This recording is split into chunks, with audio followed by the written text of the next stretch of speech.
Halo teman-teman, selamat jumpa kembali di channel saya bersama saya Alvin.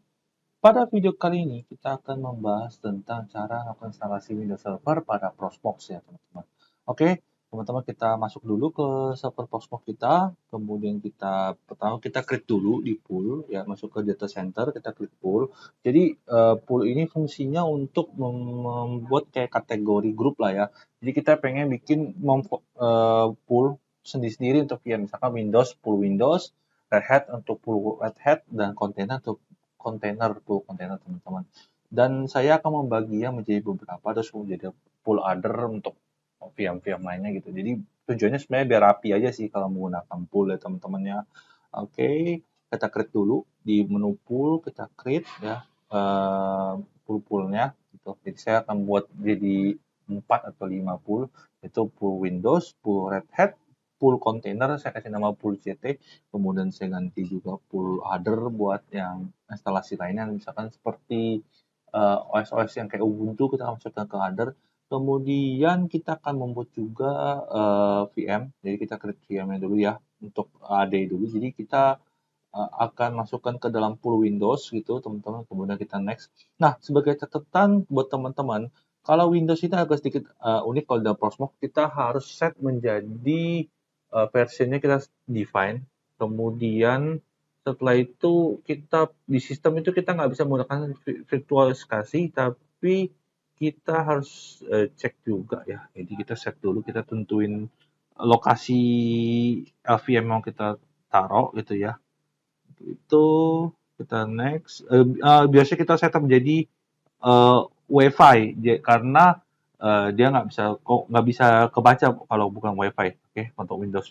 Kemudian untuk disknya kita harus menggunakan SATA teman-teman ya. ID itunya kita set di 50, oke. Kemudian harus kita ubah juga tipe di SATA. Kemudian tipe untuk soket ini kita harus menggunakan host teman-teman ya, karena nggak akan bisa sih nanti ya kalau ini. Oke, ini sepertinya saya salah. Tapi harusnya eh, nanti harus menggunakan tipe host ya. Kemudian untuk memorinya saya akan set menjadi 4 GB teman-teman. Kemudian kita next network ya. Kemudian ini kita set menggunakan Intel E ya. Kemudian kita save, kemudian kita start ya teman-teman ya. Untuk start di sini kita start. Kita cek dulu hardware-nya teman-teman. Oke. Kita tambahkan juga internetnya dulu karena nanti kita akan menggunakan dua jaringan, yaitu VLAN 30 dan bridge ya. Jadi saya akan bikin dua jaringan. Kemudian saya akan set menjadi E1000 teman-teman. Setelah selesai kita akan nyalakan ya, kita akan start nyalakan. Oke. Setelah saya start nyalakan teman-teman, masuk ke menu konsol gitu ya, kita klik konsol untuk melihat proses instalasinya teman-teman. Oke, sebagai catatan teman-teman, buat teman-teman yang ingin melakukan instalasi di Proxmox, nanti saya akan bikin dokumentasinya dan akan sertakan dalam link deskripsi buat teman-teman ke follow ya, untuk stepnya. Oke. Nah, setelah ini kita akan lakukan step instalasi seperti biasa teman-teman untuk step instalasi Windows ini. Jadi kita login file seperti biasa.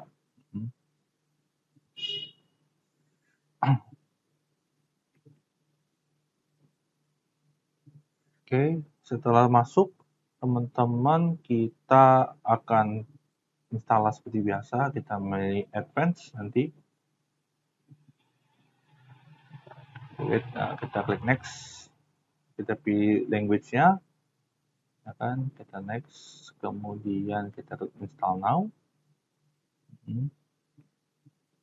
Oke, kita tunggu. Nah, kita pilih yang desktop experience nih teman-teman. Kalau atas kita memilih sebagai nggak ada GUI. Kalau kita mau ada GUI-nya kita pilih standard experience. Kemudian kita save license-nya. Oke, kemudian kita next.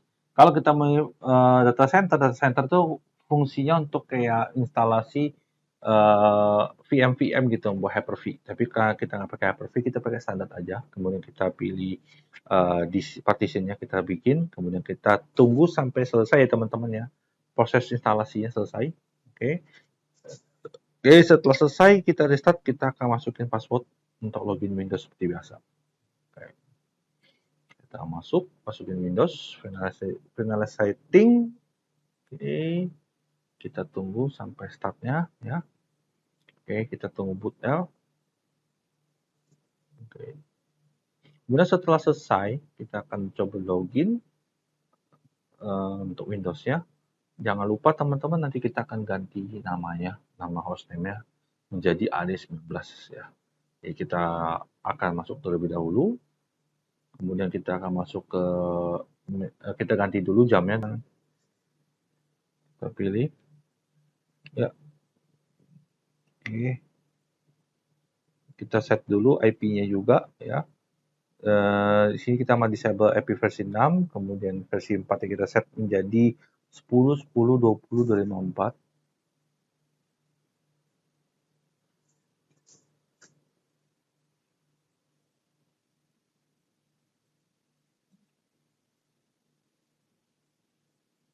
Kemudian gateway kita set menjadi 10.10.21. Oke, kemudian kita set DNS-nya juga, yaitu 10.10.21. Kemudian kita klik 10.10.21 untuk gateway satu lagi. Oke, kita klik OK, anda close.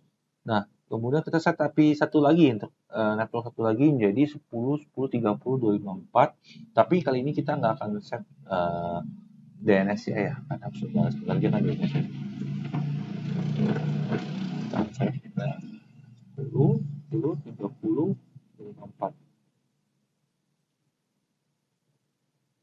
Set 255.250. Nah, set subnetnya 24 ya.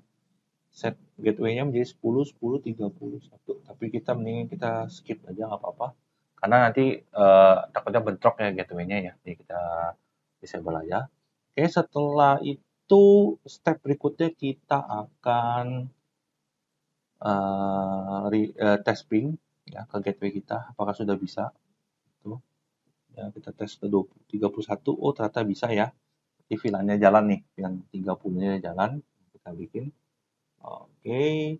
Kemudian kita ganti host name-nya ya, kita change menjadi AD19. Oke. Kemudian kita akan restart. Nah, setelah kita restart, kita akan lanjut pada video berikutnya untuk lakukan instalasi Active Directory dan DNS. Oke, terima kasih teman-teman. Sampai jumpa pada video berikutnya.